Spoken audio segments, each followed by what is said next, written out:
Before we get into this episode of Jocks and Jills, it's brought to you by our friends at SharkNinja. We're a big fan of all three of their brands, Shark Beauty, Shark Home, and Ninja Kitchen. They're a proud founding partner of the PWHL, our presenting sponsor here at Jocks and Jills. And today, we want to talk about the Shark Cordless Detect Pro Auto Empty System. It's also got a quad clean multi-surface brush roll. I'm going to take a deep breath after saying all those things, Tessa, because it's a lot of words.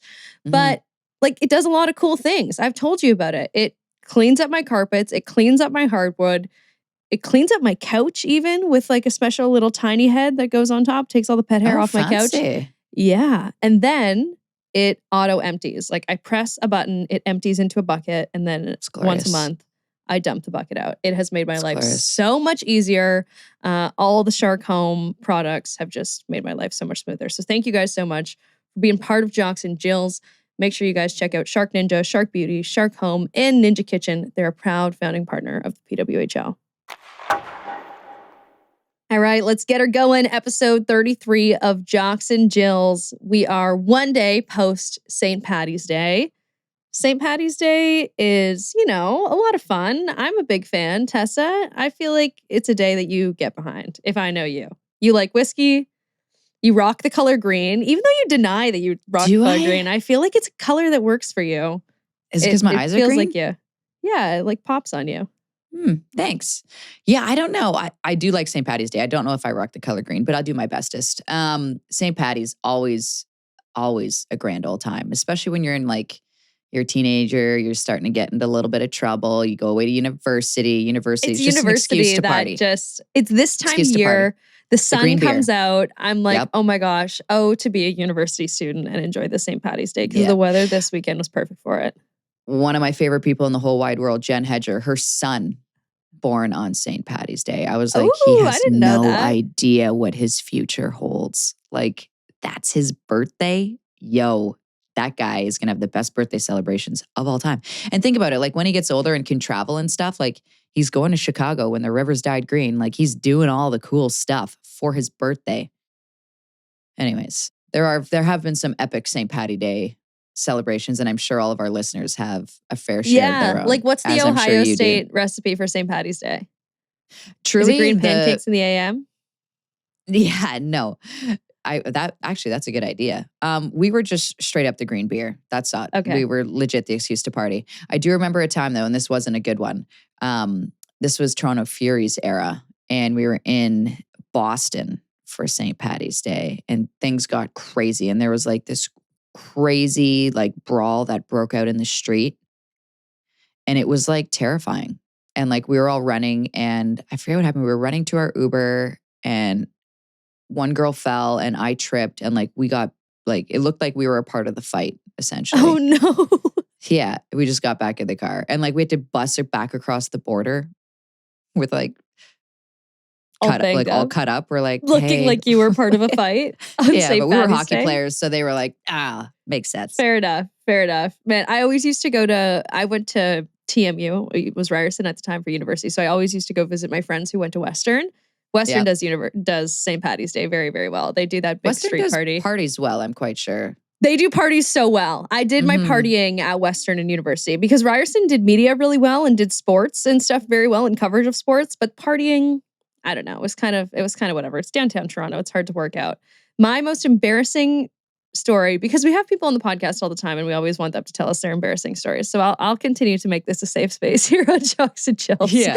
we were on this roof and we were taking Instagram photos, as you do.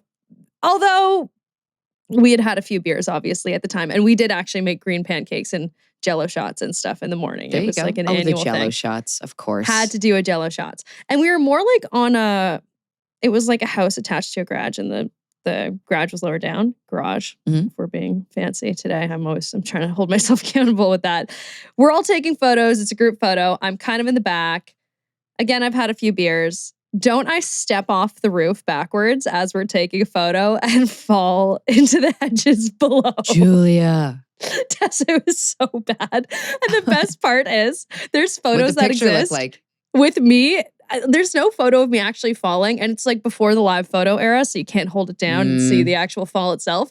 But there's 2 photos where I'm in the photo and 1 photo where I'm just missing in the background. And you know me, like I'm trying not to cause a scene. So I just get up and I walk around and I walk in the back door and everybody's like, yo, like that was kind of bad. You good? I go into the bathroom with my friend and like my back looks like Edward Scissorhands has taken himself to my back. Was giving you a massage, basically? Yeah, dude, it was so bad. I like rubbed up on a whole bunch of hedges and they scratched me, but they also saved my life. Like I fell into this blanket of bushes like an angel. So St. Paddy's Day, tale of precaution. If you are taking a photo, make sure you have your full footing wherever you are. Just don't take a photo on a roof when you've been consuming alcohol. Just a thought. Don't go on the roof, period. Yeah, that's the word of advice that we're looking for on St. Paddy's Day. So we all hope you all stayed safe. I had a pretty relaxing weekend. Hung out with my sister a bit. Binge watch a good new show. Running Point on Netflix with Kate Hudson. Very good show. Based on the true story, like very loosely based on the true story of the family that owns the Lakers. And their team president. It was really good. But weird moment in that show. Obviously, it's based on the NBA, but they don't use any NBA team names. The Minnesota team is called the Frost, who they're playing in the playoffs. Yeah, me and my sister both got our backs up. We're like, hey, have they called us about this? They should be calling us. Yeah. So great show. Highly recommend. What did you get up to this weekend? You haven't watched Beast games yet, eh? I've been telling you to watch Beast games. I haven't, You're just not listening? It's on the list. Okay. It's on the list. I'll tell Liam. I'll get Liam on it. You do. He's the one that holds us. Because you know when you're like, oh, let's watch a new show. And you're sitting on the couch and your brain is like blank. I need Liam to hold me accountable and remind me that this exists. Because whenever we're looking for a new show, my brain just goes like, whoosh, let's turn on Modern Family again. Yes.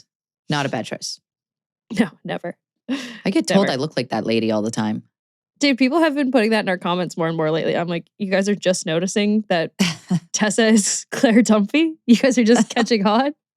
This is not new in info, real life guys. as well. That is my life. Yeah. Yeah, it actually is. It's just more with it than Mr. Dunphy. I love Mr. Dunphy, though. He keeps things light. Good old What's his real name? Gosh, why am I blanking on all of this? I don't know his real name. He's Phil Dunphy, though, in the show. I don't know any of their real life names. Like, they are those characters to me. Yeah, forever and ever.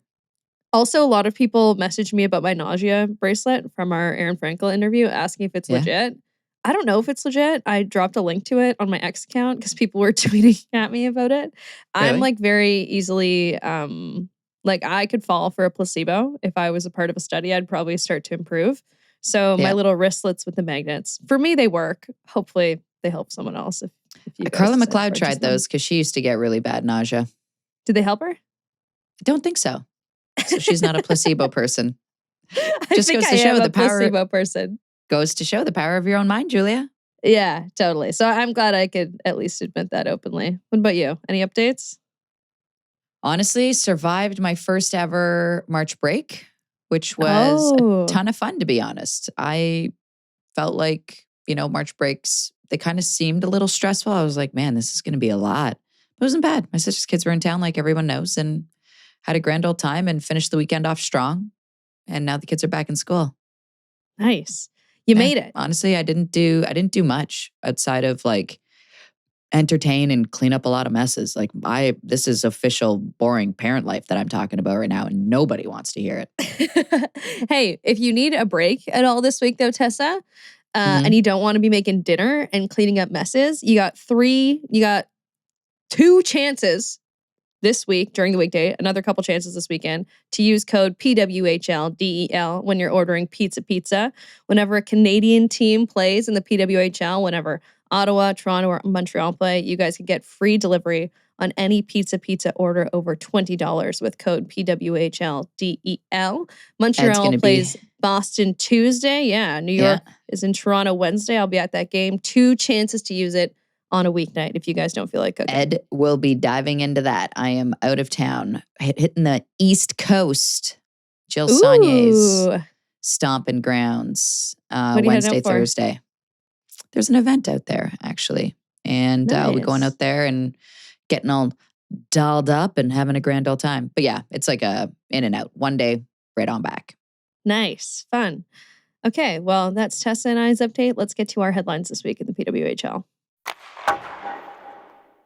Okay, so we'll talk about the Detroit game in its fullness in just about a second, but what a milestone the PWHL reached over the weekend. 1 million fans through the door have purchased a ticket since the launch last January 1st when the puck dropped on the league at Mattamy Athletic Center in downtown Toronto in that New York-Toronto game that you and I were at. And it's crazy that it's been a year since then. And since then, 1 million fans have walked in the door. Like, it's monumental. It's insane. That's a big number. Yeah. That's wild. We're not even done season 2 yet. To think the whole first season, Toronto played technically in a venue that was too small. Yeah, that's so true. Those numbers could have been bigger if Toronto was playing somewhere else last year. I was looking at, it's just been monumental. Like the way the PWHL has grown so fast. It's been really cool to see. That game in Detroit last night was really cool to see. They once again capture the U.S. attendance record. Detroit steals it back. You know that they were going to want it back. And I like the way the hockey states in the U.S. have been fighting over it. So congratulations to everybody involved in the PWHL and its launch and ticket sales. Like, what a movement this is. And it's so cool to be a part of. It's been wicked. Last time we talked, it was the PWHL trade deadline. The roster freeze just happened. A couple news and notes since then. The Fleet signed Kelly Babstock to an SPA. She was initially on their reserve list. She's played a couple games so far this season. I think she was suspended once in that one game versus the Frost. And so we saw her in Seattle. She's a great character around Boston hockey. So a little bit of a swap with her and Jillian Dempsey, who was moved to the reserve list. Some more updates on Emrance Mashmeyer. I know lots of people holding their breath about her. She was officially moved to the LTIR. So she will miss some significant time.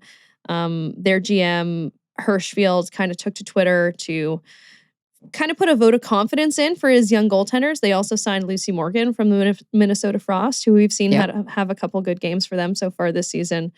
Carla McLeod, too, saying Gwen Phillips is just built for this kind of challenge. Like, she's just such a laid-back kid, and you could see it in the way she carries herself. And I really like her social media as well. I feel like she's an underrated social media character. Not that has anything to do with her play, but dude, she just does have this confidence and this levity about her that I'm excited about. And I think that Ottawa Charge fans are excited about and should be excited about. Another little note, roster-wise, the Frost didn't add a third goalie before the roster freeze, but the PWHL CBA would allow them to add a goalie if they did need a third one in the postseason. So that's kind of the update. Oh, Mashmeyer will not play at the World Championships. That's the other significant thing I guess we learned about the injury. But the Charge are not guaranteeing that we will not see her again this season. Does that make sense how I said that? They feel she can come back. There's possibility that we might see her again, but she's definitely not going to play at the World Championships. She's going to take that time to get healthy. Smart move. Yeah, not an easy move by any means. So we're thinking of Mashmeyer, and we hope she's feeling better and she's back between the pipes soon. But it's like I said before, these young Ottawa goalies are up to the challenge. We're also waiting to see Canada's lineup, and mentioning that Mashmeyer won't play for the Women's World Championship. But some interesting news for women's hockey fans, because we talked about this a while ago, Tessa. Is Hannah Miller eligible to play on Team Canada? And since then, we've honestly gotten a couple Send It segment questions about Hannah Miller and her eligibility to play on Team Canada. And we haven't answered. And candidly, guys, I say as my voice cracks so bizarrely, let's leave that in. It was kind of freaking hilarious. We didn't really know the answer. Like, we weren't really getting an answer on if Hannah Miller was eligible. But we finally I had an answer. Yeah, I knew. Julia, did I not share with you that we had spoke with Cassie Campbell? And she gave us the full lowdown? She gave us the full breakdown, but we didn't hear like what the IHF had said. And we never heard confirmation that she had applied. That she had even applied or the team had applied on her behalf. So we did not know that the wheels were in motion. And that's why we hadn't said anything about the podcast. Correct. So now we've heard officially that Hannah Miller had to be the one to apply, and she has done that. And the wheels are in motion for her to potentially be eligible to play on Team Canada. And Troy Ryan actually sounded pretty optimistic about it this past weekend when he was asked about it. He did use the words, I think it would be highly possible that it would be approved, and that it's definitely a possibility that we could see her play for Canada. He obviously didn't guarantee that she could be on the roster or anything to that effect, even if she is approved. And so there's no guarantees by any means, but interesting to note that the wheels are in motion for her to gain eligibility. And my last note on this is she's no longer eligible to play for China. Like, even if she wanted to play for China, she no longer meets their eligibility requirements. Yeah, so I think, usually the IOC, or the IHF, excuse me, doesn't allow this to happen because they don't want players bopping around from country to country, right? And so in this case, as you mentioned, she had previously represented China, but they don't allow athletes with dual citizenship to compete on their roster. You strictly have to have a Chinese passport. So she isn't eligible. So is it fair, to just kind of pigeonhole someone? Do you know what I mean? So that's it makes sense. Yeah. That's why I thought that it was important to mention that she's no longer eligible to play for China. So it would make sense to give her an opportunity to potentially be chosen. My thing is like, we haven't heard anything about Canada's lineup, and I know Troy didn't mention anything about her being on their lineup, but I just find it very coincidental that,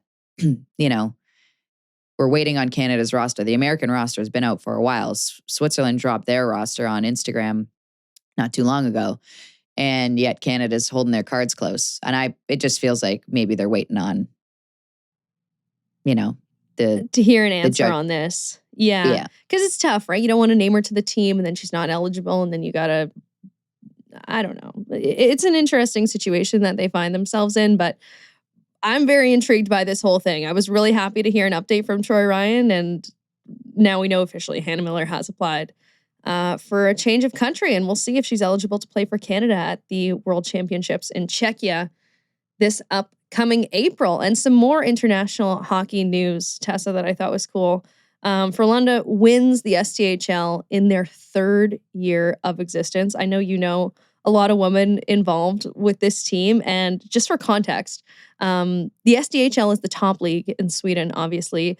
Luleå has won that league for the last 6 seasons. Yeah. Like, it's hard to fathom another team other than them winning this league. So that's why this is so crazy. This team is led by 2 Swedish legends in GM Kim Martin and Erica Holst. You introduced me to her last year in Utica at the World Championships. She's awesome. Erica Holst, Minnesota Bulldog alum, Minnesota Duluth Bulldog alum, excuse me. She was like, Erica Holst and Maria Ruth were like 2 of the best Swedish hockey players when I played, and they were a force to be reckoned with. And they both kind of stayed involved or tried to stay involved in the Swedish Federation. Obviously, going through the turmoil there, I think they all just ended up stepping away. However, nice to see she helped build this Frölunda team up into, this juggernaut now that has finally claimed a championship outside of Luleå. Just honestly, salt of the earth, lover of hockey type person. And I'm sure she's celebrating quite a bit, Julia, because I had reached out to her, tossed her a note and been like, you want to come on the pod and talk about this? And I was ghosted. So I'm like, I get it. There's either a lot of partying going on, time change, and a hangover. Totally cool. So if and when we hear back from her, I want to have her on even, for next episode, just to chat about this, because it's pretty wicked that this took place. So cool. So they were swept by Luleå in the semis last year. And this year, they have the opportunity to sweep them in the finals. They also break an SDHL attendance record. 8,488 fans were at the championship game at a legendary arena, Scandinavium, downtown Gothenburg. Just such a cool scene for international women's hockey, and kind of speaks to the impact of the PWHL internationally and helping grow the women's game. It's no coincidence to me that this game sees an attendance record, and at the same time, the PWHL is blowing up. And there was a PWHL Walter Cup champion who became an SDHL champ as well, Sydney Brote, who played in 2019 for the USA at the World Championships as well, won a Walter Cup for Minnesota, also becomes an SDHL champ. That's pretty cool. Nice to see some PWHL connections. Those gold helmets. I love the gold helmets. How cool are they? I'm going to put those up on Instagram after we finish recording them. But I love to see the whole team getting the gold helmet. I didn't know that was a thing in the SDHL. I thought it was just that the leading scorer, it's the leading scorer in every league gets to wear a gold helmet, in the regular season, yeah. Yeah. That doesn't happen in the playoffs? Well, once you win, then you get the gold helmets. Like, that's so cool. I didn't know that they had them on deck for the whole team. That's absolutely epic. So many great players on that championship team that, again, you'll be able to watch at the World Championships in Czechia. Sami Rantala, Hannah Olsen was their leading scorer. Great star for Sweden's international team. Holopainen from Finland. Karvinen put up a whole bunch of points for them in the postseason from Finland. So really looking forward to the Worlds in Czechia, Tessa, and excited for what we have in store there too. Okay, let's get to the PWHL games this week. Boston, Ottawa this weekend. This was the first game that Ottawa had to exist without Emmerich Mashmeyer. Yeah. Gwyneth Phillips goes between the pipes for them. And this game ended in a 5-2 final. And so weird. It just doesn't fit. I know. If you watch the entirety of the game, don't let the score, or if you did not watch the entire game, don't let the score dictate how it was played, because Ottawa technically owned the entire first period. I mean, in the first 10 minutes, it was all Ottawa. Boston had, I think, 3 shots in the first 10. Gwyneth Phillips wasn't needed much. Like, I feel like Boston got their first shot around like the 8-minute mark, but Gwyneth Phillips wasn't needed much through the first half of that period. And then all of a sudden it was like 2-on-1 breakaway, wicked power play chance. And she was just like, pow, pow, pow, pow, like just stopping everything. And so I was like, okay, Phillips is ready to play. She's got this. Like, and the team didn't look like, usually when you have a goaltender that a team isn't really confident in, or has I don't want to say confident, or isn't as comfortable as playing in front of, you notice a difference in defensive style or defensive play. And I felt like it was the same exact way they'd played in front of MASH on a nightly basis. So I was like, cool, this says a lot. There's a moment, Julia, I think it was in the first period, where Vanishova went for a hip check. She completed it, which was awesome. It was on Ratty, Jamie Lee Rattray, but full hip check. Didn't make a play on the puck, unfortunately, so it was a penalty otherwise. And she tried it again later in the third period. I was like, bring back the old hip check. Yeah. Like, well, Ottawa got the full hip check clinic last year, right? From our buddy Mark Bethot.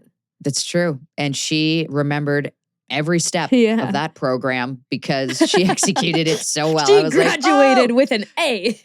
No way.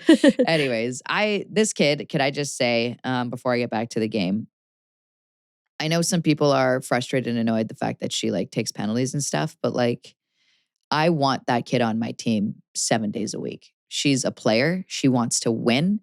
And she like backs down from nobody. Like, there was a play in the third period where she was cutting into the net, and she's much smaller in stature than the defender she was going against. And she fought tooth and nail and earned that space and cut into the net. And I was like, this kid plays with her heart on her sleeve so much that she is the heartbeat of that team. I don't care what anybody says. Like, she's the straw that stirs the drink. She's the spark plug, whatever the hell you want to call it. It's that kid right there. And if I'm on that team, you're always looking to her, because if you're a little tired or whatever, you need a little jump or a little pep, just talk to the kid. You even see her when she's on the bench and they zoom in, like her eyes are dialed. Teresa Vanisova, one of my top players in this league. I love her. And I understand, yeah, she could probably dial in, the penalties and stuff, but I think that just takes away from her. Like, do you know what I mean? Takes away from her game in a sense. You always, she's got to be that extra grit. She's got to be that extra something. And unfortunately for her, on that hip check that I loved so much, Boston ended up scoring a power play goal on that, which was a nice one, might I add. Boston. Holy smokes, that was a great play. I felt like it was a broken power play up to this point, and then it was just a beautiful play. Went from the D down to the forward, who made a ridiculous backhand pass to Hillary Knight in the slot, who made a glorious, leave it to Hill, obviously, in the slot, go figure, a beautiful shot off the crossbar. And I was like, that sucked. That was a nice play. And then Alina Muller's like, no, it's not over yet. I got this. And she cleaned it up. Beautiful power play goal. I was like, is so textbook. Like, Courtney Kessel must just be beaming with pride after that one because it was just glorious and it was so nice. And I rewound it like 6 times to rewatch it. But shout out to Courtney Burchard Kessel, by the way. Seriously. Because she's coaching well and stuff, but I've been memeing her a lot this year and she's been taking it like an absolute champ. So thank you to her for She that loves them. well. She texts me. She's like, I'm dead. Those were good. Oh my gosh. The one with the smelling salts. And I couldn't even really, I think it was Rattray with a smelling salt in front of her. And I didn't catch it the first time I watched it. And I was like, did somebody fart on the bench? What happened there? I caught it right away. I showed Ed 3 times. I'm like, look. Yeah. But I can imagine, like, gross, man. Put that away. You're wafting it around way too much. Someone might as well fart. I mean, you know what I mean? Yeah. Anyways, second period, when it started, Boston came out and it was like, okay, they're awake now. And it felt like, they really took it to Ottawa in that period. They were up 1-0, but Ottawa, being Ottawa, finding a way to stay in it. And it's our girl, Vanasova, in the dying seconds, on her interview. She's like, I saw there was about 10 seconds left. It was kind of a weird broken play. It was a puck that was going to be, I think, dumped down the ice or made for a 50-50 puck, and it bounced off the Boston defender's skate, and it literally punched into the middle of the ice for Teresa Vanasova to skate onto it. And I think Frankel thought she had her. Frankel was like, I got this. Frankel and I went was for like, the poke. I couldn't believe that. I get so nervous anytime a goalie's out of the net. I'm like, Steve Dangle says, if you're a goalie, tend the goal. And I stand behind him on that, honestly. Which is fine, unless you're going to be like, so maybe this is just me and I'm mean, but if you're going to come out and try and poke check like that, blow her up. And there's a 2-pad stack slide, take her out. 100%. Me and you. This is why we're friends. Absolutely. I'm either getting the puck or you're getting lit up. Can't let her score though. You're not scoring. It's just like taking a face off in the D zone. You don't have to win it. You just can't lose it. Make it a 50-50. That's the rule. Anyways, and then in the third, I was like, we got ourselves a game. This is good. Like, what's going to happen? It was a great back and forth game. I want to say Boston held the edge in the third period, which is totally fine. In terms of like, I don't want to say shots or opportunities, but it kind of felt that way. Albeit though, I was just like, Montreal's hanging in and Gwyneth Phillips is doing her due diligence. Shots were relatively even in the third. However, with 8 minutes left, it might have been the 9-minute mark, there was a puck that went up in the air, came down. It was a high shot on Frankel and it was between her feet. And Megan Keller made probably the save of the week. She was up there for spicy tendy, I'll tell you. And she like basically tripped Erin Frankel to smack the puck out of there. But it was like such a great scoring opportunity for Ottawa. It was like, oh man, like that was it. Keep pushing. And then with like 8 minutes left, I felt like there were moments leading up to that Ottawa was taking these chances. Now listen, when it's a 2-1 game, you do have to press offensively, but in a smart way. You can't be making these plays where it's like an egregious turnover and you're putting yourself in a bad spot. And I felt like with 8 minutes left, the wheels just fell off with Ottawa. And it was like another turnover, another opportunity, another turnover, a goal, another turnover, an opportunity. Hillary Knight on a breakaway. It was like, what the hell's happening? You know what I mean? Where they had it so good. And I guess Carla said it best, we let an opportunity slip away, and they did. That was a fantastic opportunity to make that a game and bring it down to the dying minutes. Gwyneth Phillips, shout out to you, played a fantastic game. I don't think the score speaks to anything because there was an empty net goal in there.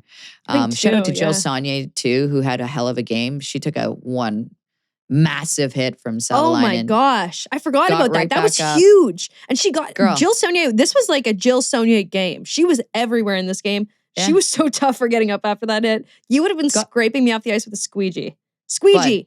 She got up on her own, held onto the boards to catch her balance because I think she hit her noodle a little bit.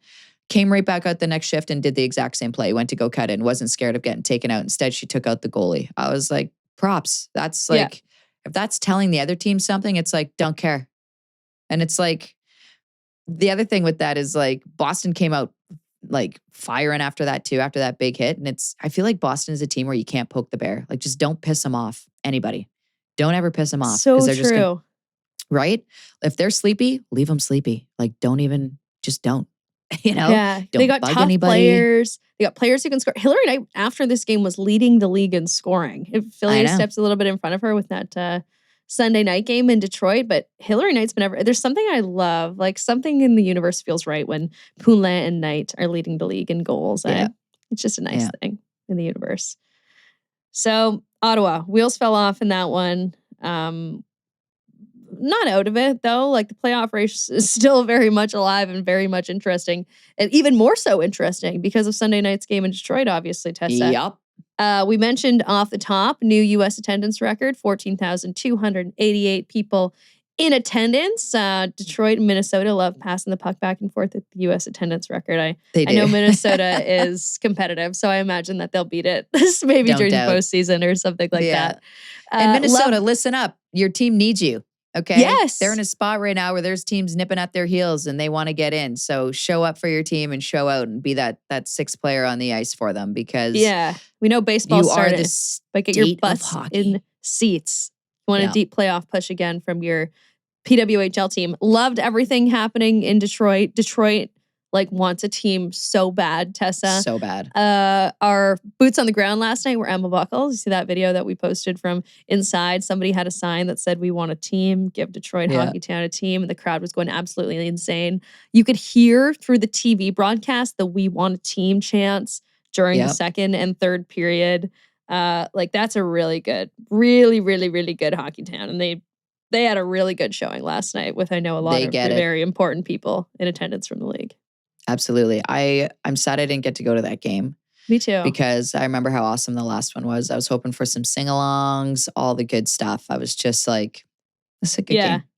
Tay Swift. There was another T Swift sing-along. And when they hit 1 million fans, like when they made the announcement in the rink and hit 1 million fans, so cool. Such a cool moment to be a part of. And during that TV timeout, they had the players with pucks from that game go to the crowd and throw pucks at the fans. Just a really cool moment to have been a part of if you were a fan of that That's game cool. in Detroit. Yeah. That's awesome. So great. Great to be a part of. Great celebration. And holy New York Sirens. Welcome to the party. Tessa, you got the sweater on. Thank you to the ladies from Line Change Co. for sending us over that swag. New York is not going to go away. They're playing with desperation. You'll love to see it. Side note on this one, Shelton's day-to-day with a lower body injury. Lauren Bernard made her New York debut, but did not slow down New York to be without their top D. No, and I feel like New York's got their work hats on, and rightfully so, because they are currently in, I don't want to say in tough, but if they really want to make a push for this thing, they are really going to have to crack down on a lot of stuff. And I felt like leading into this game on that 9-game losing skid that they had, which they only got 3 points in. You had heard a lot of the players' interviews post some of those games saying, we're playing the right way. We're just not getting the wins. And it's like Toronto's like, yeah, tell us about it. We know what that's like. And for them to finally, stick with the program and to continue to push like this and to play gritty and to play with that swagger that they have.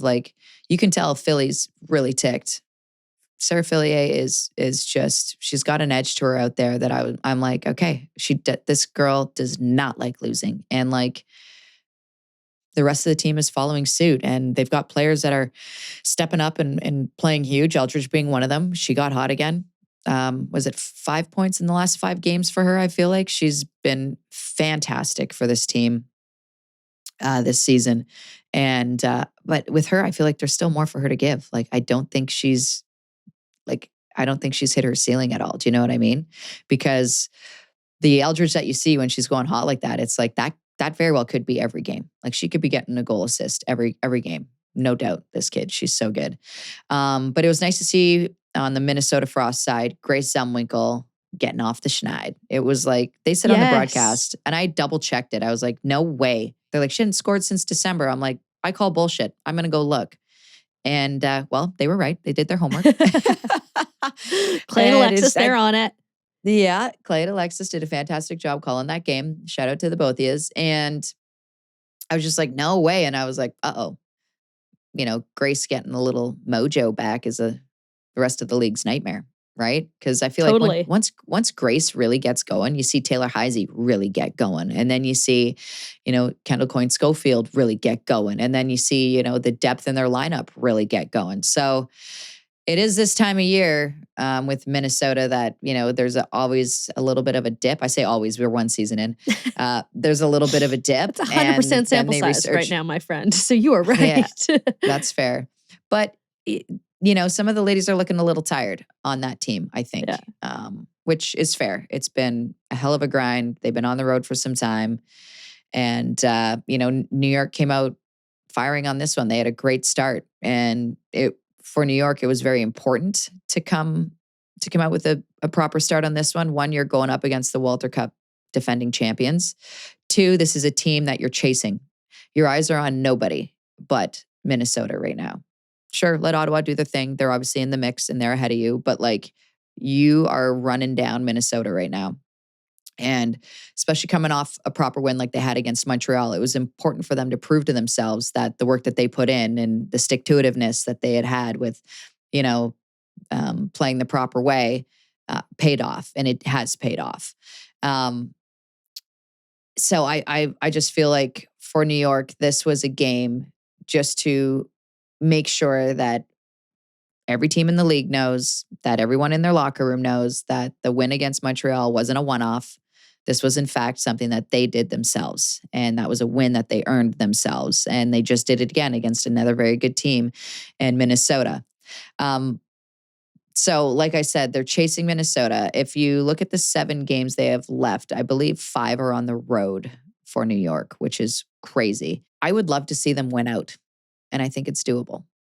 Because if you can find a way to lose 9 games, and I'm going to say find a way to lose 9 games because there were games where I was like, they shouldn't have lost that game, but they found a way. If you can find a way to lose 9 games in a skid, there is a very good possibility you can find a way, especially with this lineup, to win 7. Corinne Schroeder, she's looking good. She's back. It was nice to see her confidence slowly build through that game again. She was coming off the big win in against Montreal, another big win here against another big team. I feel like, okay, now they're starting to get their traction, but they're not guaranteed a damn thing. If they want to, I don't even want to say guarantee. If they want to give themselves the best shot, I need to see them win out. And I think they can. It's going to be hard because, like I said, they're going to be on the road for 5 of the 7, but it's definitely doable. And if they're going to lose a game here or there, it cannot be against Ottawa and it cannot be against Minnesota. I think they have 1 game against each team left, I believe, if I'm not mistaken. Yeah, and that's going to be the recipe if New York's going to make the postseason. I threw out, I forget what number it was last week, the last time I looked at the gold plan, but obviously, after winning a couple of games, their odds have improved. I looked this morning, 7.8% chance of finishing in 4th place at the end of the regular season, 2.1% chance of finishing in 3rd, 0.1% chance of finishing in 2nd. Hey, at last episode I said, so you're saying there's a chance. Now I'm saying there's a bigger chance. And shout out to Adam Gold and the Gold Plan for those numbers. Just keep getting wins, and the chance gets better and better. They play Ottawa twice, I just looked, and Minnesota once. Those are cannot lose games. Big games. Those games need to be blowouts on their end if they want to make a push. Yeah, really looking forward to seeing what New York can do in this home stretch, especially to your point with how angry Sarah Fillier looks. And the anger of Sarah Fillier combined with the anger of Alex Carpenter is something that I don't think should be underestimated. I know your face just looked a little bit scared when I said that. Yeah. Not something that I would want to deal with, not something I'd want to be on the other side of if I was a different team in the PWHL. Okay, spicy tendies this week. Let's get to it. Spicy Tendies is brought to you by Ninja Kitchen. Experience the power of the #1 air fryer brand in Canada. Tessa, who's spicy this week to you? I'm going to give an honorable mention to Gwyneth Phillips, just based on the way she stepped in and was just like, this is my net now. This is my crease. I'm going to own this. And she did until there was 8 minutes left. But the winner this week is going to Schroeder, 100%. Getting her mojo back, playing like a stud like she was at the beginning of the season. She had a solid game against Minnesota like we just talked about. And big things coming from her. And it was just, she was the post-game interview and just hearing her talk about all of it. And the stuff she was going through, I think undoubtedly the spicy tendy of the week. Yeah, if New York's going to do something here with making the postseason, you know that Corinne Schroeder is going to be a major part of that push. So 100%. Good time for her to start peaking. Should we sing it? Country roads, take me home. This is her tune. They need to record. That whole team needs to record that song. Country roads, take me home. Put out a single. Hopefully she takes them all the way home. If you're a Sirens fan. Okay, our interview this week, Tessa. This one is one that we've been trying to nail down since the beginning of the season. And I think that we're so excited about it because Daryl Watts is kind of a mysterious character in women's hockey. She has been a highly touted prospect since she was very, very young. She went into the NCAA. She absolutely destroyed it. Won a Patty Kazmaier as a freshman, the first freshman to ever do that. And then her collegiate career ends. And because Team Canada hadn't really opened the door to her, it seemed like her hockey career was just going to be over, which is unfathomable. Watching her play night in, night out last year for PWHL Ottawa and this year for the Toronto Scepters. Like, it just would have been such a loss to not have Daryl Watts play hockey on a professional level and to not see Daryl Watts play hockey. But also, all that's great. It was so nice to talk to her because she's such a nice person and such a cool gal. Yeah, it felt like she was always out of reach, if that makes sense. Like there's always like you said, there's a mysterious part to her. But I had a blast chatting with her. I'm a big fan. And this conversation made me even a bigger one. So hope everyone enjoys it as much as we did. Daryl Watts on Jocks and Jills, everyone.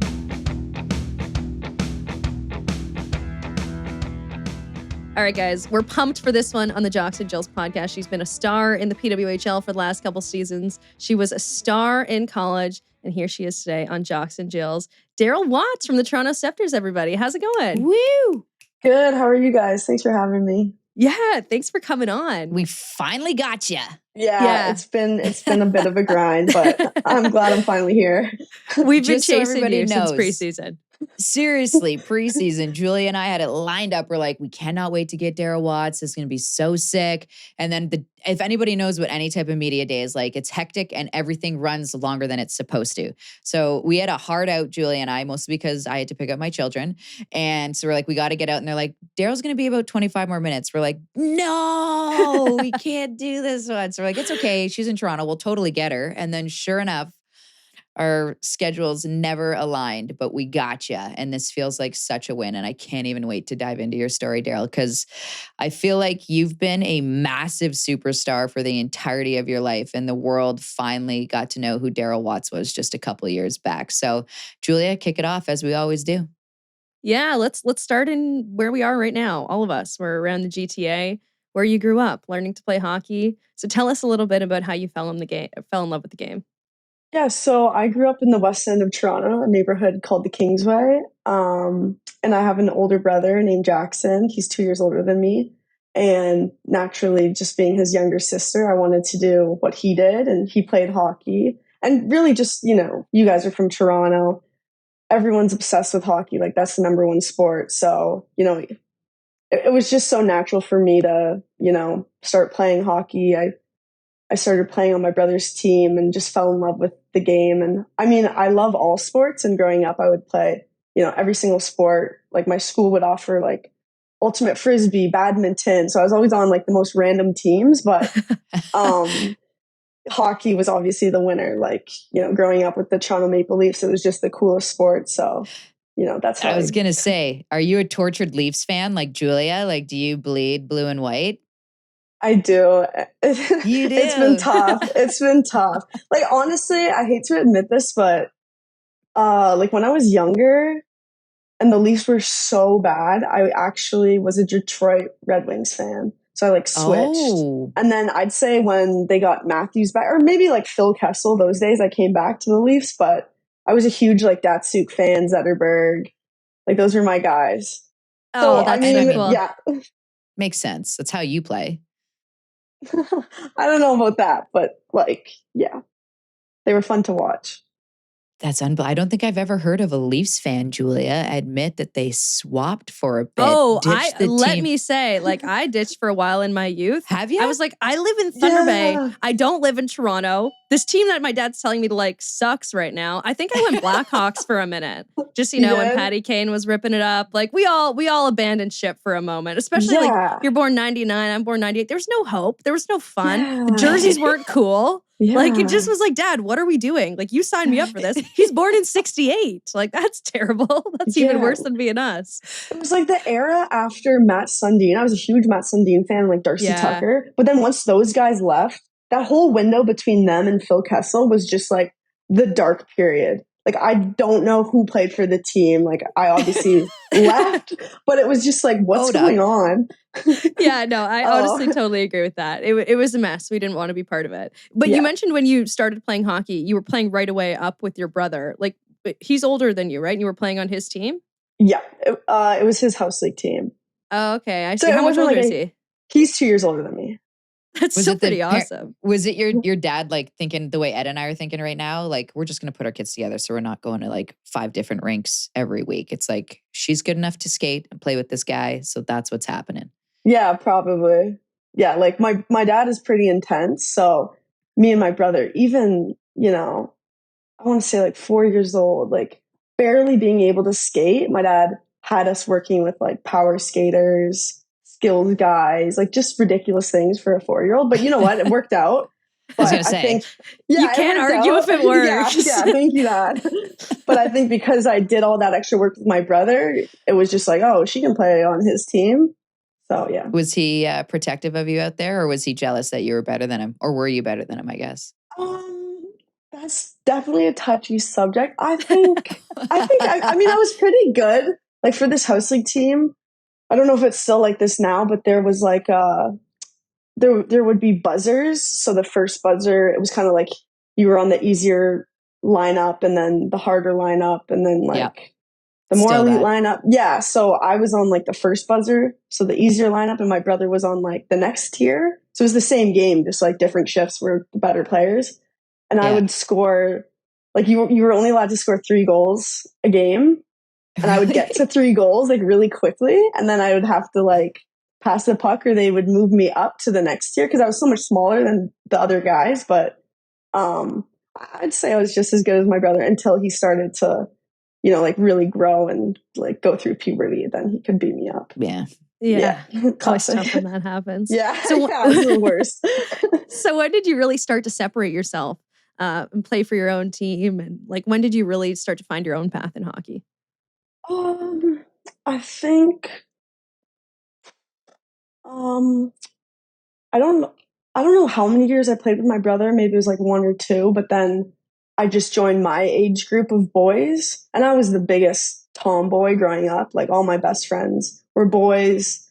So yeah, I just played like my age group with the boys until grade 8 is when I switched to girls hockey. I joined the Dolphins, like the local girls team. But yeah, I would say, playing with the boys like helped me so much. I know you guys have probably talked about that all the time. Like girls who play with guys, they have to have their head up, just teaches you better vision. You got to react quicker, all those things. But yeah, switched to girls when the guys just got so giant and, also, started talking about things in the locker room I wanted no part in. Yeah. Fair so enough. true. You're like, ew. I know. I'm remembering that era. It was terrible. You come in from your like closet in the Zamboni room and they're talking about your friends. And it's like, wait, I don't want to do this anymore. Yeah, this is not let's just go nice. Yeah, definitely. So you were kind of like, I'm not from Toronto originally, so I didn't get to see your star rise and be in this neck of the woods. But from what I understand, if I was a girl playing hockey in Toronto, like when you were coming up, everybody knew Daryl Watts. Like you were a star around the city and everybody kind of knew you in women's hockey circles. What was that like as a kid? I mean, that's funny that you say that because I think when you're in it and you're playing, like I never really thought about that. Like I knew that I was, good, but I didn't ever think about, my reputation around the GTA or anything like that. But yeah, like, I don't know. It was just so much fun, like playing with the girls and just, I guess better yet, when did you realize that you were unique and a unicorn and like totally special? Like you were a special player. When did that hit home for you? Or was it always just like, I don't know, I just like playing hockey and I happen to be good at it? I'd probably say when I was still playing boys at like grade 7 and the team I was on, I played AA, and my last year I played for the Mississauga Braves and we won the international silver stick. We won the provincials, and those were 2 huge deals for, the boys side. And I was one of the best forwards on the team. So I think, at that moment I was like, yeah, I mean, I'm probably better than most of the girls because they're not playing with the boys. So, and then when I was, going to switch to girls, and my dad and I were kind of looking at, which girls team to switch to, there were a lot of coaches who are interested. So it was like, oh, I'm kind of being treated right now like a hot prospect. So this is fun. This is cool. But also at the time, being from Toronto, I didn't know what the NCAA was, or I didn't follow that until, high school. Like I was so naive to that. So I didn't really have like a future projection. What am I going to do in women's hockey until I, switched to girls? So it was all very like nearsighted. I love hockey. This is so much fun. Yeah. Did you and Jesse Elchers went to high school together, right? Yeah, we went to the Bishop Strong School in Toronto, BSS. Were you guys Lineys there too? Did you play together, or were you guys just kind of like on the same team and that's it? No, I think we were line mates. I hope we were line mates. I have a bad memory, but I'm sure we were line mates. Yeah, we went to the same school. We only played together at school for 1 year, but we played on the Arrows for, I think it was 1 year as well. You were so young playing on that team. And you want to talk about like, that's an under 22 team. You were like, what, 14, 15? You want to talk about hearing conversations that you're like, what the heck? Like you're a 14, 15-year-old on an under 22 team. What was that like? Intimidating, I'm sure. Yeah, it was intimidating. But one of my best friends, Claire Thompson, I know you guys are, you interviewed her. She's awesome. Big fans. But we actually we grew up on the same street. So, and we actually went to middle school together for a couple of years. So basically that U22 team, she was on it as well. And Claire's kind of like a big sister to me. So we were just like this. We would hang out, and I mean, the older girls, they would kind of treat me like a little kid, and I just embraced that. And I thought it was really fun because you can kind of be an idiot and run around and like be goofy, and they just get so much amusement from it. And, yeah. Did anyone outside of Claire take you under their wing when you were on that team?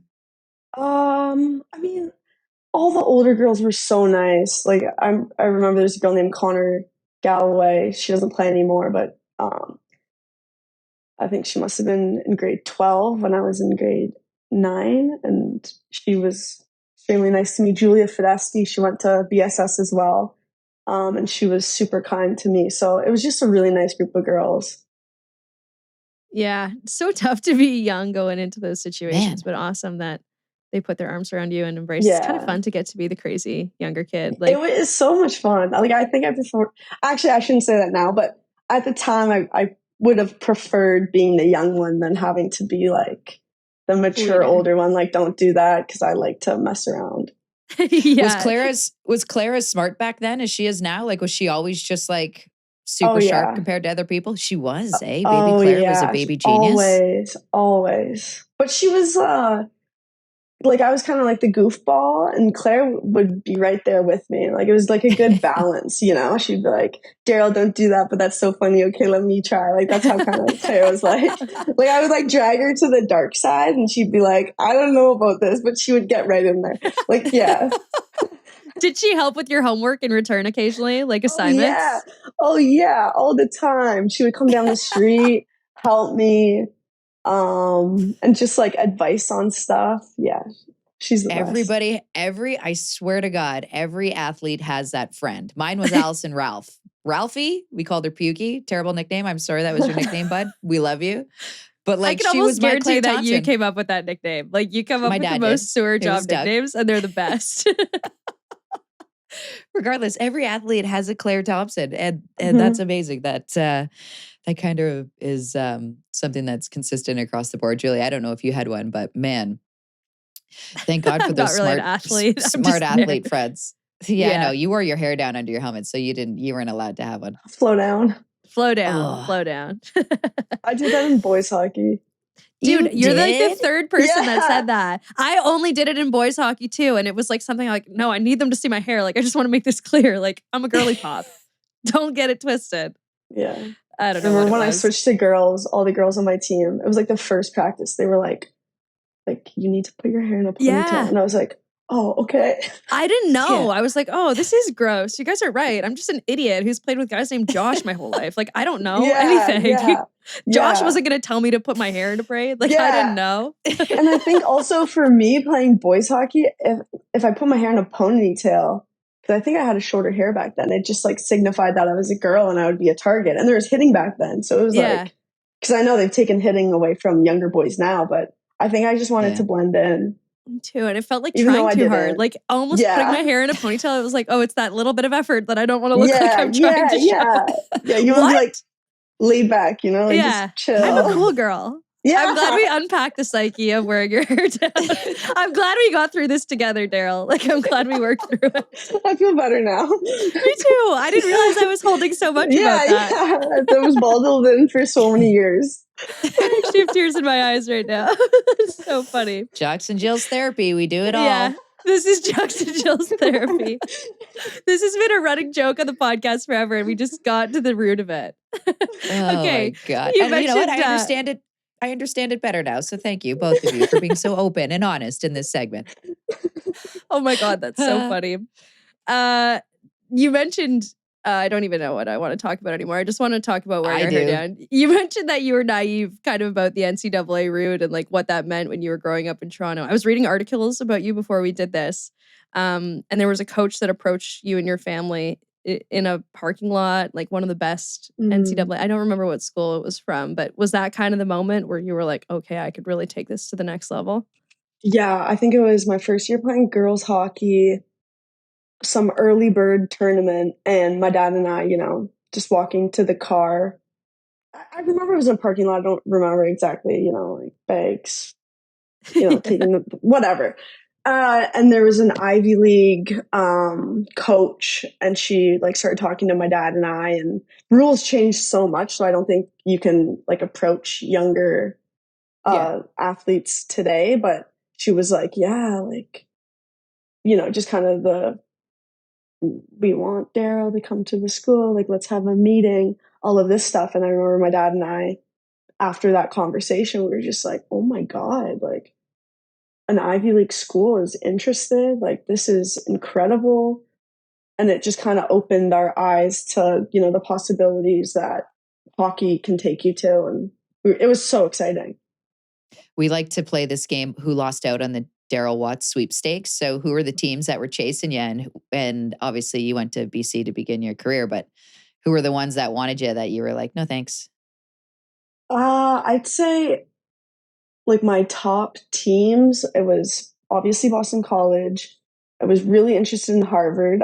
You know, like Harvard is like the most popular school in the world. So I think since a young age, I was like, oh my God, Harvard's so cool. I want to go to Harvard. So it was BC, Harvard, Princeton. Yeah, I'd say those were my top three. And it's funny because obviously I transferred to Wisconsin, but Wisconsin wanted me. But again, because my dad and I were so naive, it was like being from Toronto. It was like, oh my God, I'm not going to Wisconsin. Like, where's this? Like, I don't even know where Wisconsin is on a map. Like, I need to stay on the East Coast. Like Harvard, Princeton, Boston College. Like, I'm going to stay on the East Coast. Like, these schools are so cool. So I never even went and toured Wisconsin, which is like obviously such a mistake. But yeah, it's just funny how we were so ignorant about, you know, like the Midwest. You're not the first. And Wisconsin. Okay, yeah. I'm sure I'm not the first, but yeah. I feel like everyone that's come on the podcast has been like, I ghosted like 3 schools. I wasn't even answering coaches when they started calling. It was Renata. She's like, I didn't even write back. I didn't answer. I didn't talk to anybody. We were like, what? How do you do that? You chose BC. What about BC was it that had you? It was, you know, the mixture of, it was a strong hockey program. The school was a really, you know, academically, it's a really great school. The city of Boston, I loved that. The campus was beautiful. So kind of just like a combination of all those factors made it the clear choice. And they offered me like a full scholarship, which is something that the Ivy Leagues, and this is another learning point. Like we didn't know that Harvard, they don't offer scholarships. So it was like, okay, free ride to go to Boston College, which is, arguably like, a great academic school. So, that's kind of how I ended up there. Yeah. And you're in Boston, you could just go crash Harvard's parties exactly. And right, walk their campus whenever you want. Exactly. Even though we didn't do that because Boston College, it's a great party school. Like I think they probably wanted, oh my God, yeah. Yeah. Really? Yeah. They go hard. That's okay. So yeah. I too went to a party school, so this is interesting. Yeah. But Ohio clearly you weren't State, doing much partying because your freshman year was insane. No. I'm kidding. I did party a lot. Way too much. I was going to say, or is that how the freshman campaign happened? 82 points in 38 games. First freshman ever to win the Patty Kazmaier. Like, what was that season like, dude? What was it like to be Daryl Watts in that era of life? That's wild. Yeah. I think, my last year of high school, I did really well. I scored a ton of goals. So I kind of just kept that momentum going into Boston College. And again, being from Toronto, not really knowing much about the NCAA or, like America and how all these Americans, because it is different. Like Canadians don't realize once you go down there, like it is a different culture. So I was just like, it was so much fun. Like my freshman year is the most fun year. Just because, new school, new country, new city, new teammates. And you make history with all of that happening.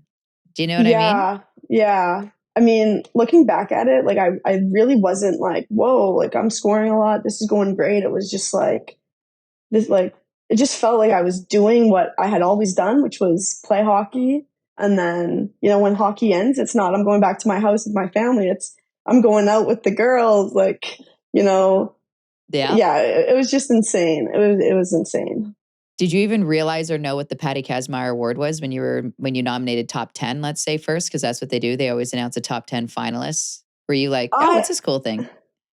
Honestly, I knew what it was even before, before the season started. And I remember thinking to myself, like, man, like, I want to win this award. And I remember actually saying, this is funny. I said it to my dad going into my freshman year. I was like, Dad, like, I want to win the Patty Kaz Award. And my dad is like my biggest fan, but he said to me, he's like, Daryl, like, there's no way. And then it's just funny that, it's kind of like a crazy thing. You say like, oh, I want to win the lottery. And your dad's like, yeah, okay. And then it actually happened. So that was kind of funny, but yeah. What do you remember? You made it happen. Yeah. What do you remember about winning that award? I was reading a little bit about when you won that award, and I'm seeing you sigh already because the thing that bothered you, what I've heard is that you were at the award ceremony and you were happy to be there, but it bothered you that your team didn't go as deep as you wanted. Yeah. The award ceremony was in Minneapolis, and that's obviously where the Final Four was taking place. So I had to fly from Boston all the way to Minneapolis. And I remember, being so happy and honored to have been nominated for the award, but my team had been eliminated by Ohio State. Shout out Tessa.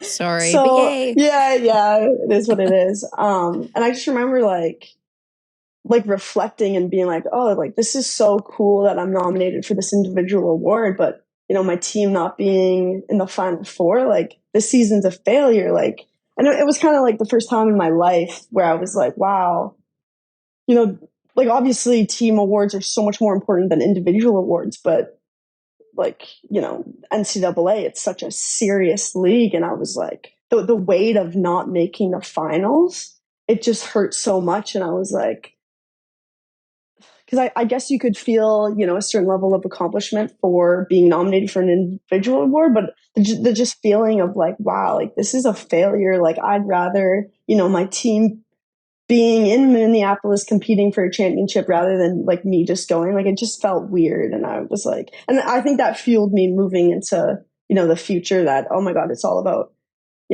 winning a championship. Yeah. Yeah. I think you can relate that to like when Connor McDavid won MVP of the playoffs, but he didn't get the Stanley Cup. Guy couldn't even come out and he's like, I don't want that. That's not what I want. And you realize that. You learn that in that moment. Like, I'm sure you're proud of yourself. Like, yay, I did the work. I kicked ass the entire season. But like, I would rather be where everyone else is out there on the ice with my team than here right now. And that's not saying you weren't, accepting or gracious for the award. But it just, you realize as a competitor in that moment, I guess you can call that a moment of maturity where it's like, well, hold the phone. I don't care how good I do. If my team's not winning, I don't really give a shit kind of thing. Right. Yeah, 100%. And I remember too, in my rookie class, Elizabeth Giguere, she's obviously incredible. But I remember, it was me and her being freshmen, and she led Clarkson that year to a national championship. And I'm pretty competitive, and I was like, oh my gosh, like she's the real winner here. Like her team is the real winner because they won the championship. Like it's all about the championship. I just remember feeling like, oh my gosh, moving forward, it's all about winning. I mean, obviously.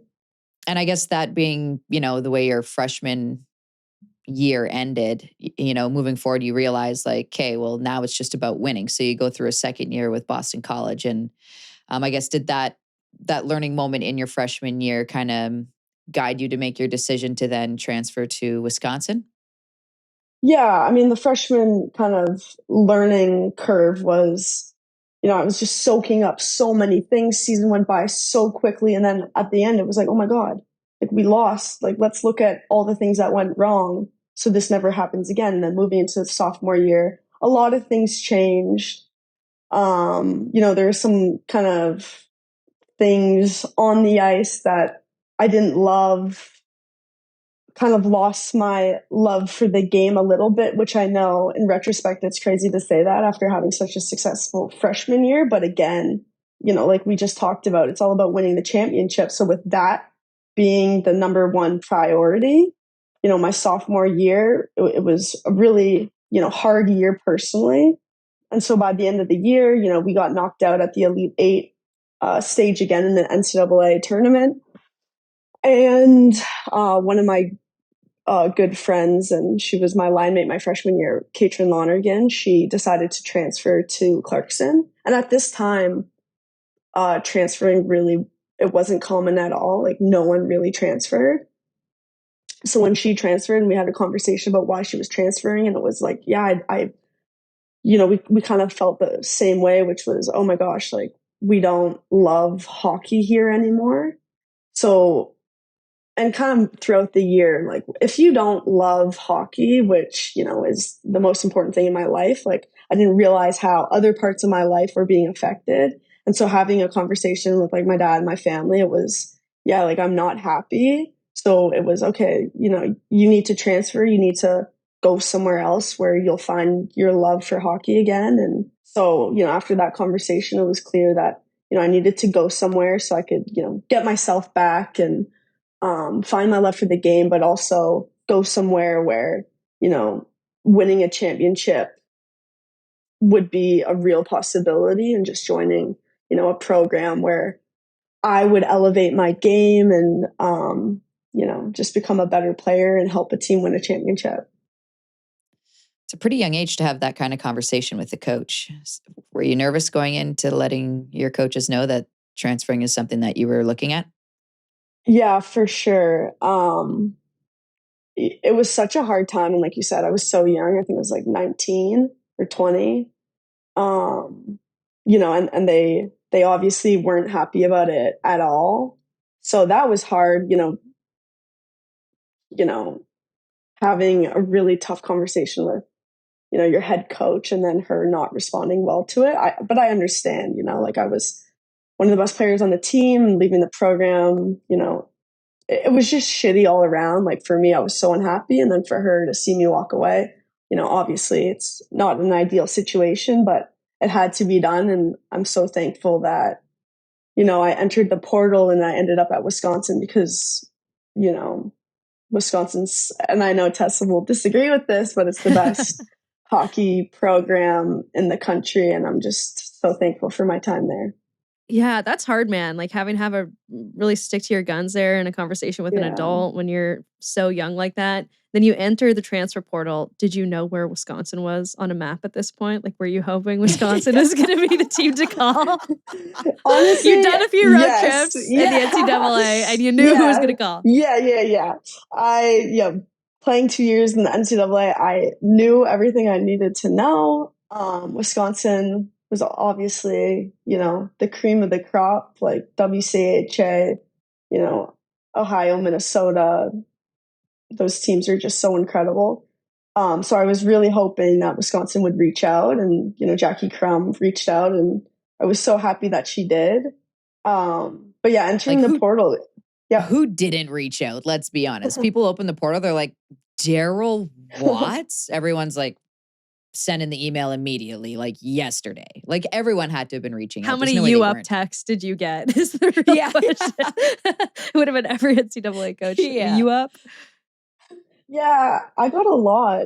Like, I think they could only email me. And basically, I learned this. Once you enter the portal, every single coach in the country gets like a little ding immediately. And it says like, Daryl Watts is now in the portal. So the portal literally sends out like a beacon of like who just entered it.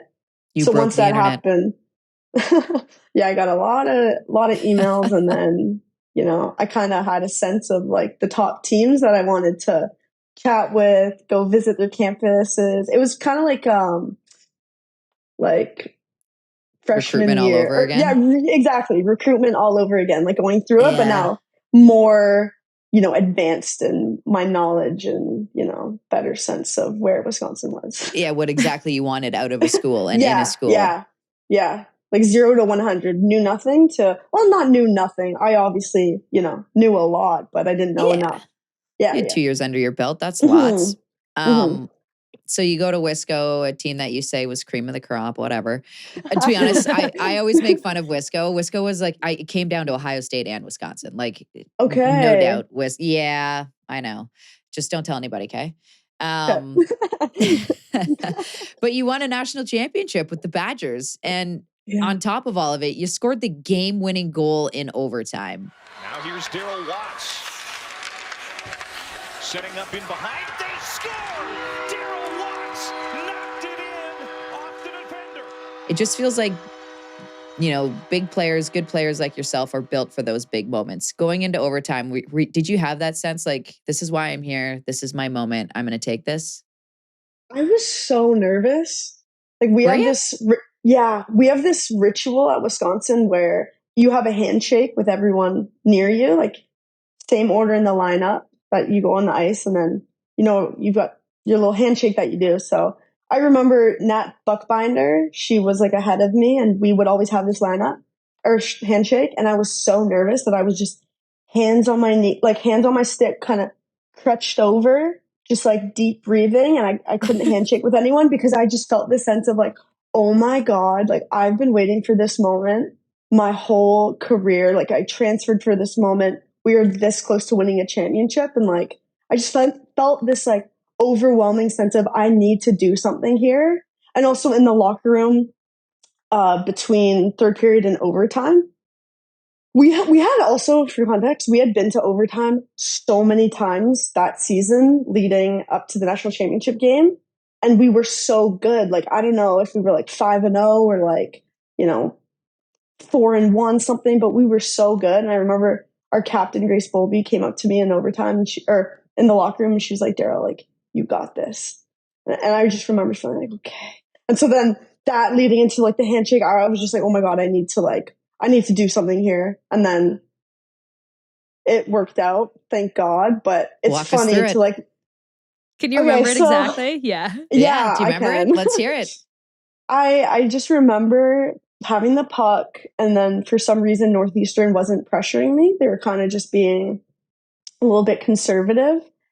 So I took the puck behind the net, and still no one was pressuring me. They were letting me like set up behind the net. And then I remember seeing Frankel line up. I was a little bit on the left side of the net, and she was on the right post.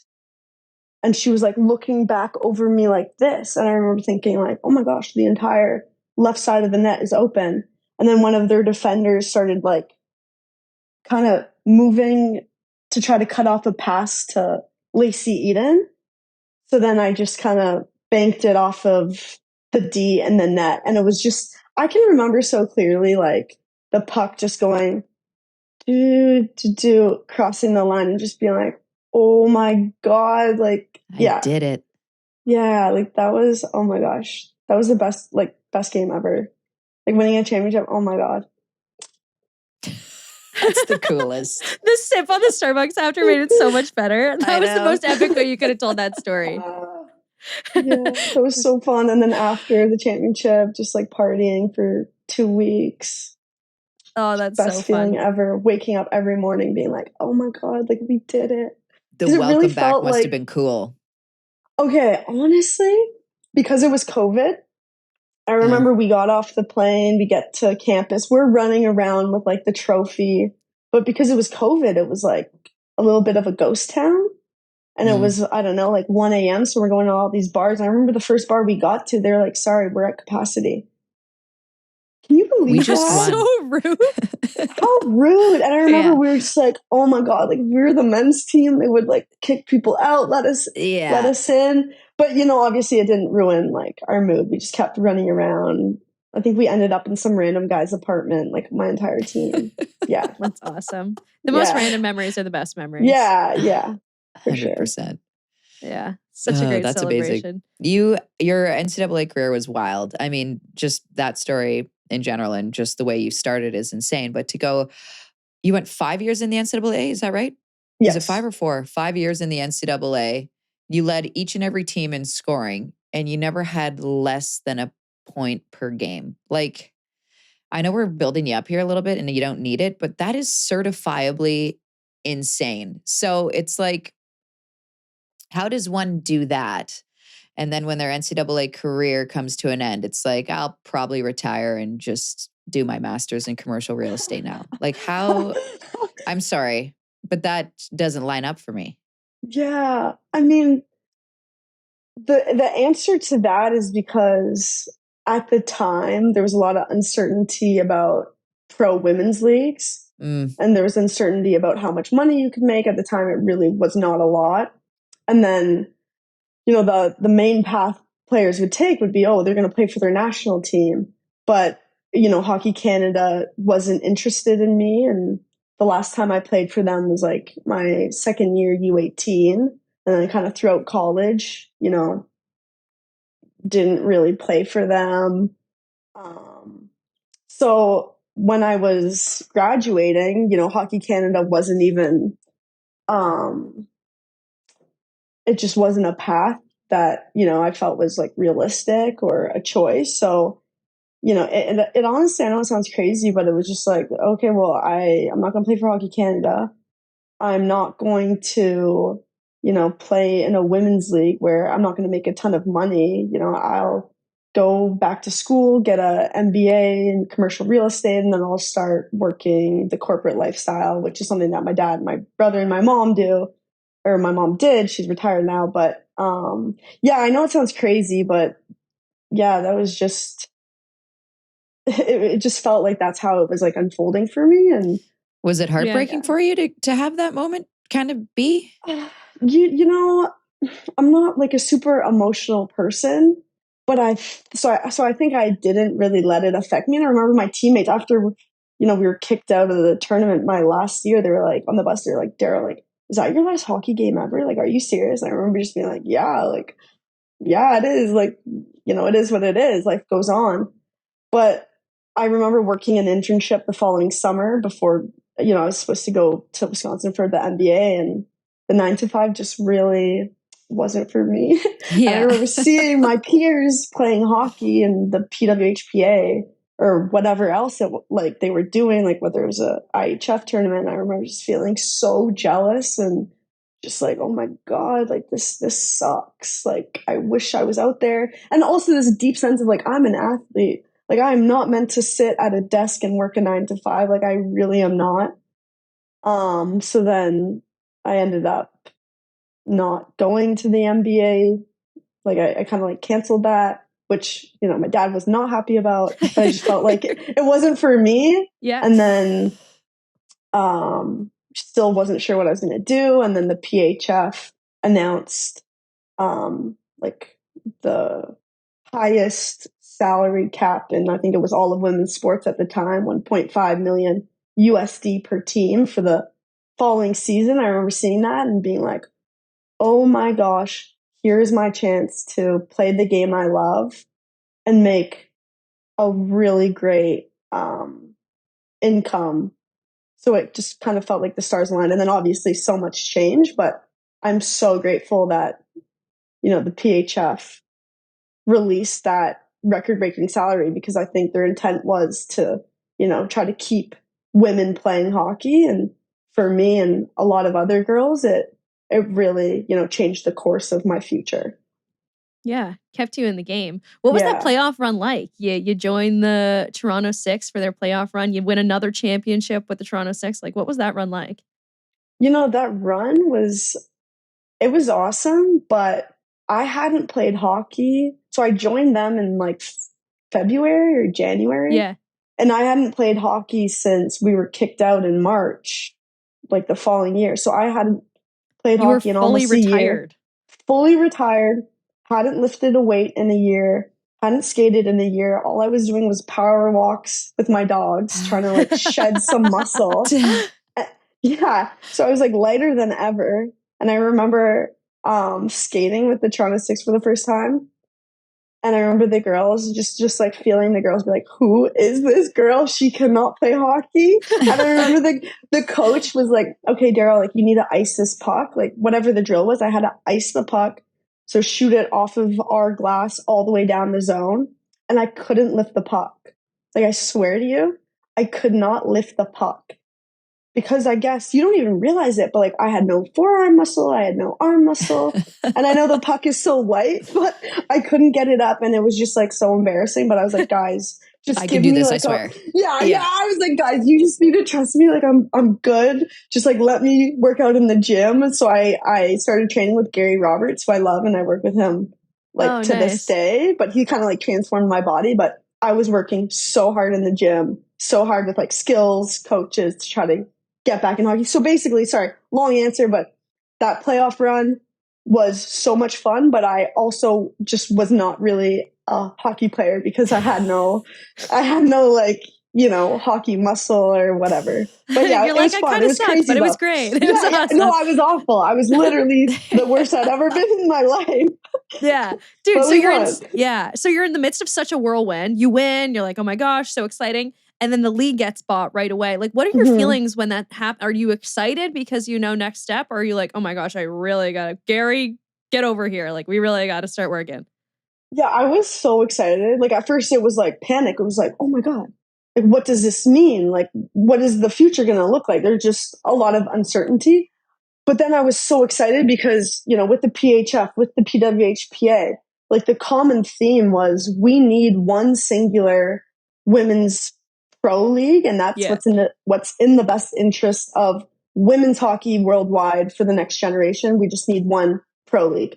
So for that to be the case, like that is what happened by the league being bought. It was best case scenario. And very quickly, it was like, I remember chatting with my dad like that day, and it was like, this is awesome. Like, this is what we've been waiting for our whole lives. Like, I know there had been leagues prior, but it just felt like this was going to be a really special league. And obviously, like, it's blown all expectations, but it was just so exciting. And then, yes, I was like, okay, like, now it's going to be best on best of one league. Gary, kick my ass. Let's go. Yeah. Let's freaking go. We got to get into gear here. Yeah. And you end up going to Ottawa, one of the best fan bases in the league. You play under Carla McLeod.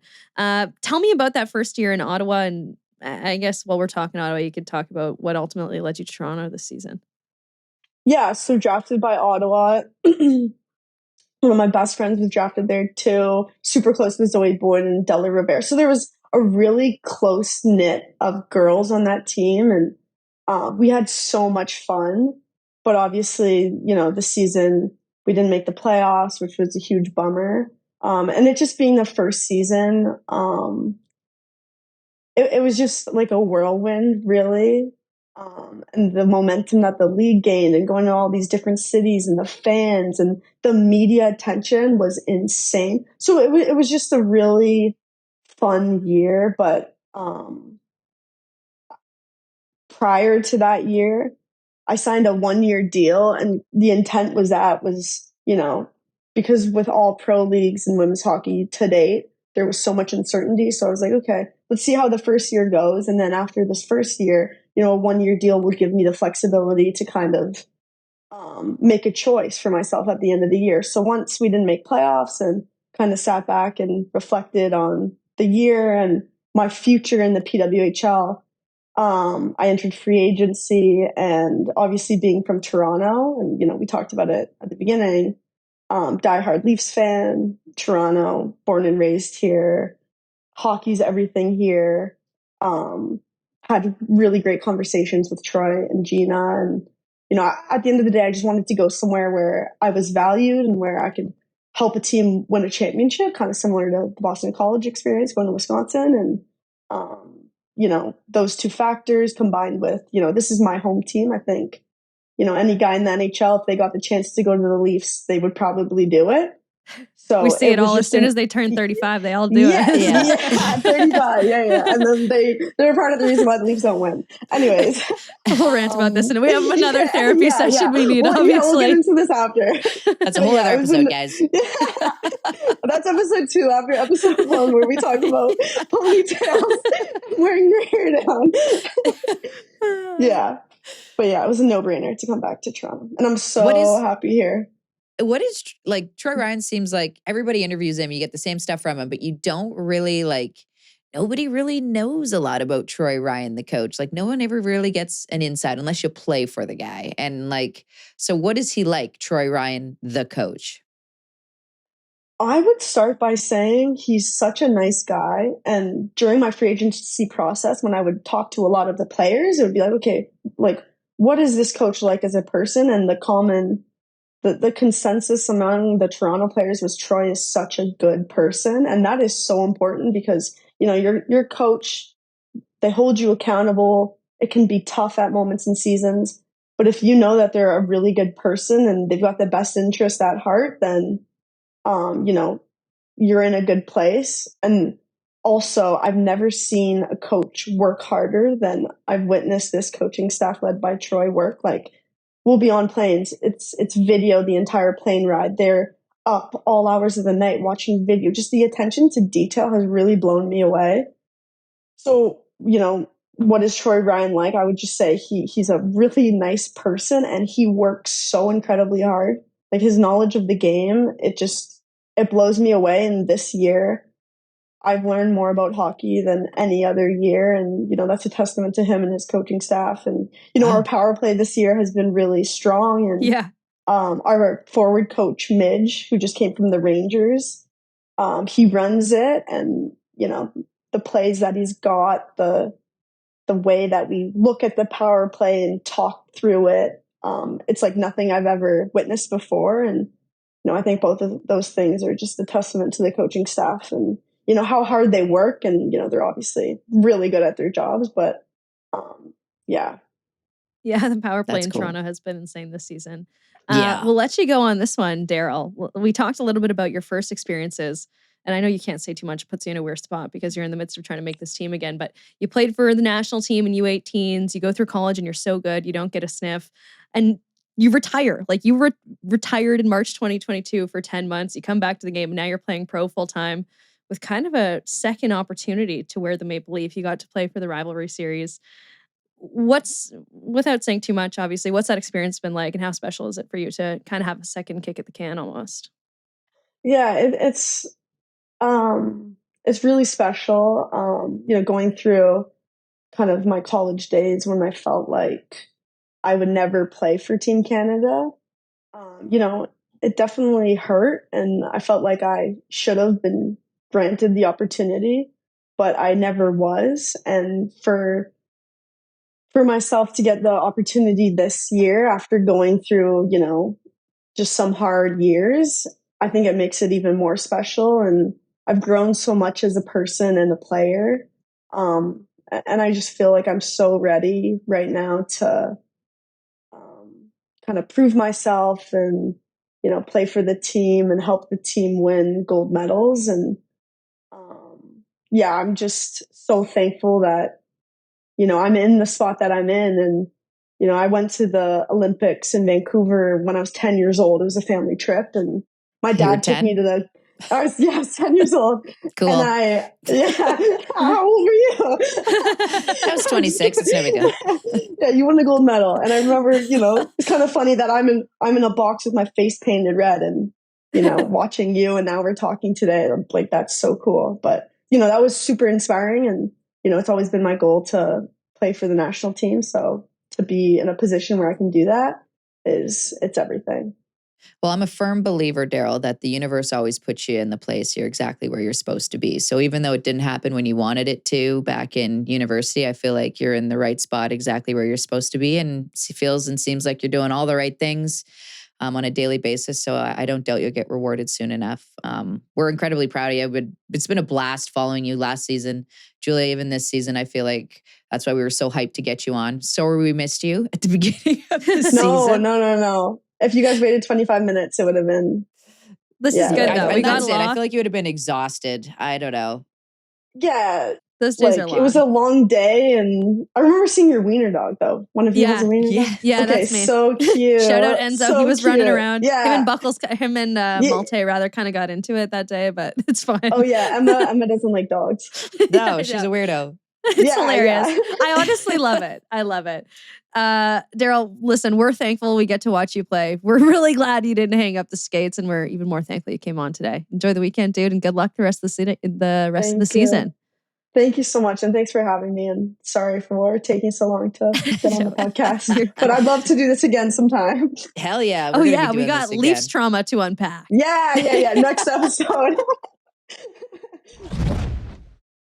Man, you know me, like, I'm Little Miss Silly Pants. Like, I respect so much the tough conversations that she had to have with her coaches at BC, deciding to change programs and colleges because it was better for her. And obviously she's really intuitive and knows what's good for her because it worked out so well for her in the moves that she's decided to make. And then again, in deciding to leave Ottawa for Toronto. But man, what a nice gal. Like, I feel like I want to go on dog walks with her. I'm going to try and get that going in the near future. Yeah, for sure. Again, just thanks to Daryl for taking the time. We know it's a busy time of year, and, everybody's dialed in and focused, and playoffs are in sight, and Worlds is coming up and all that stuff. And it's the point of the season, I feel like, where it's a grind. You're so right. Nice. Yeah. We appreciate you, Daryl. Thanks for taking the time to come chat with us. Yeah, that was one of my favorites so far. So thank you very much, Daryl. Send It segment. Let's go. Let's see what you guys want to hear this week. Again, if you guys have questions for our Send It segment, you could drop us a line on X, on Facebook, on Twitter, Instagram, Blue Sky, TikTok. Maybe I said that already. Wherever you find us, you could drop us a line there.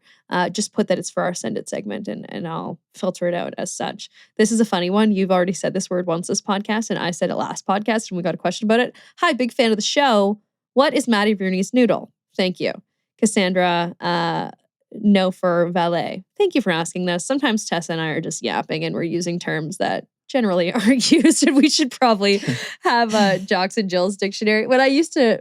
It's somewhere on the wall behind me. We made a Bar Down dictionary when I worked at Bar Down with all did terms. you? We should do the same thing. A noodle is our head, or somebody's head, anybody's noodle.